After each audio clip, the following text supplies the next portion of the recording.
Hola, bona tarda. Som l'Ivan Agudo i jo, Juan Caro, i avui us presentarem el nostre podcast. El nostre podcast es diu La vida fora lloc. Tractarem sobre temes molt seriosos, fent humor d'aquests temes, com és el càncer en els esportistes d'elit. I per això hem demanat el hashtag La vida fora de joc al Twitter que ens deixéssiu preguntes sobre el càncer en esportistes d'elit i avui les estarem responent i farem una mica de debat per conscienciar una mica sobre aquesta malaltia als esports, reflexionar i donar suport a tots aquells que estan passant per aquesta situació dins o fora del joc. Bé, doncs anem ja a veure les preguntes i la primera pregunta és de la Tassa, és de Valladolid, que ens diu com creieu que afecta el càncer en esportistes d'elit? És difícil d'afrontar aquesta pregunta perquè creiem que a cada persona és un món i li pot afectar de manera diferent. Per exemple, a mi em pot afectar molt i mai tornar a ser el mateix futbolista, però tu pots ser diferent, tu pots afrontar-lo d'una manera amb ganes i pots acabar lluitant amb aquest càncer i tornar sent el millor futbolista del món. Però jo crec que els casos que hem vist, que parlarem d'aquest cas en un altre podcast, mai tornarà a ser el mateix futbolista. No sé, què opines tu, Ivan? Bueno, jo crec que més enllà del deteriorament físic que comporta aquesta malaltia, també depèn molt la ment, com ho afrontis, com t'ho prenguis, i tenir sempre una bona mentalitat de que ho afrontaràs bé, li posaràs gana i lluitaràs per tornar a la normalitat quan abans millor, perquè al final també els esportistes d'elit sempre el seu somni, la seva voluntat és de tornar sempre als terrenys de joc lo abans possible. Vale, ara seguim amb la segona pregunta. Segona pregunta, i sí, des de Vallecas, pregunta, creu que la pèrdua de cabells en esportistes afecta psicològicament a la manera de mantenir la seva imatge? Què opines, Ivan? Bueno, aquesta és una pregunta molt diferent i molt interessant i jo crec que sens dubte afecta els jugadors perquè al final són figures públiques que volen mantenir una imatge i al final de veure sempre amb cabell i de cop i volta quedar-se sense, doncs afecta molt psicològicament, pot arribar a afectar l'autoestima dels jugadors.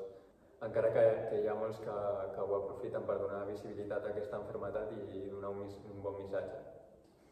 I a tu com creus que t'afectaria, Juan? Home,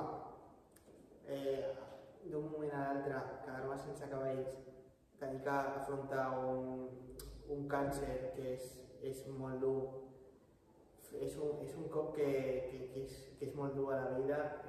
Hem de pensar que perdre el cabell és el de menys, però em costaria molt i no aniria amb gorra tota l'estona, no sortiria al carrer, em costaria molt, i més sent figura pública, que estic en el focus tota l'estona, no aguantaria una pressió i em costaria molt, però de tot se surt, i el més important és superar aquest càncer, no el cabell.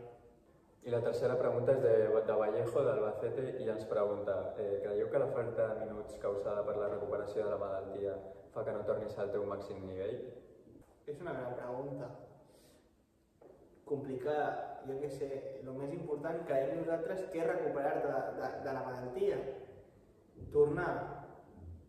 Pots tornar anant a poc, sortint 5 minuts avui, 10 minuts el pròxim dia, però sí que has de notar no tenir ritme de competició, perquè ja quan un futbolista es trenca el genoll, està 6 mesos parat i és una lesió molt petita comparat amb un càncer, ja li costa tornar als terrenys de joc, doncs no m'imagino patint càncer, passant en processos com de quimioteràpia que són molt durs per al cos, tornar i ser el mateix futbolista.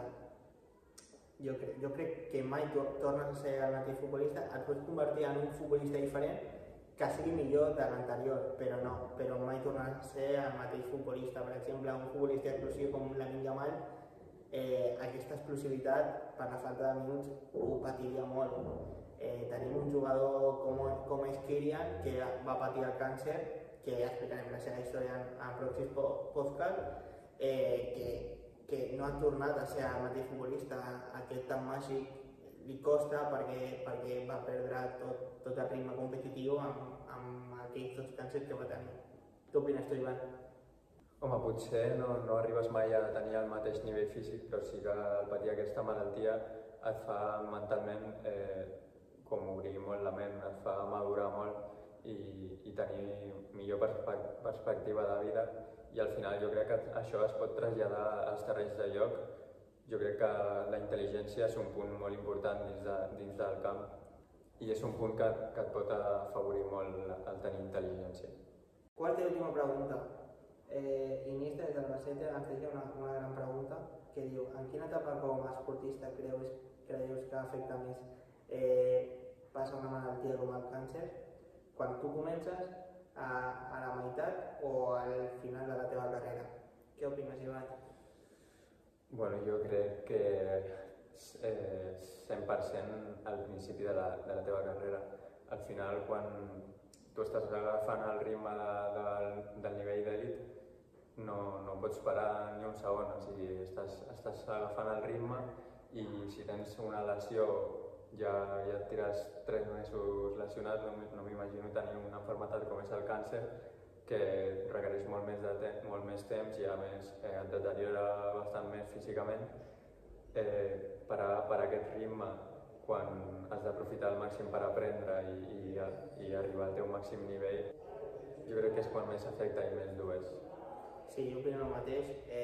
També l'etapa quan estàs a la meitat de la teva carrera és difícil perquè és quan estàs al teu pic com a futbolista, com a nedador, com a ciclista, però sí que començar des de baix, quan no ets res al teu esport, clar, és quan has d'agafar el teu ritme, has de demostrar a tot el món que tu serveixes per fer aquest esport al nivell d'elit, i és quan més mirades tens a sobre i és quan pitjor pot ser passar aquesta malaltia, que en totes les etapes de la vida és dur passar aquesta malaltia, doncs més quan estàs començant la teva carrera i a fer la teva feina, perquè l'esport és la teva feina.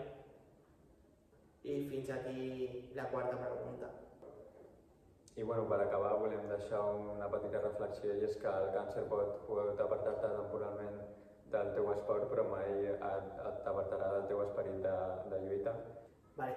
Des de la vida de fora de joc volem enviar un missatge a tots els esportistes i persones que estan passant per aquesta malaltia, que sou un exemple de superació, de coratge i d'esperança per tots. I bueno, hem fet un sorteig de 2 camisetes signades per nosaltres de futbol, que deixant €1 a aquest número de compte estareu ja participant en aquest sorteig i al final estareu apoyant a una causa com és la del càncer. I recordeu, la vida continua fins i tot quan sembla que el joc s'atura. I fins aquí el primer podcast de la vida fora de joc. Gràcies per escoltar-nos.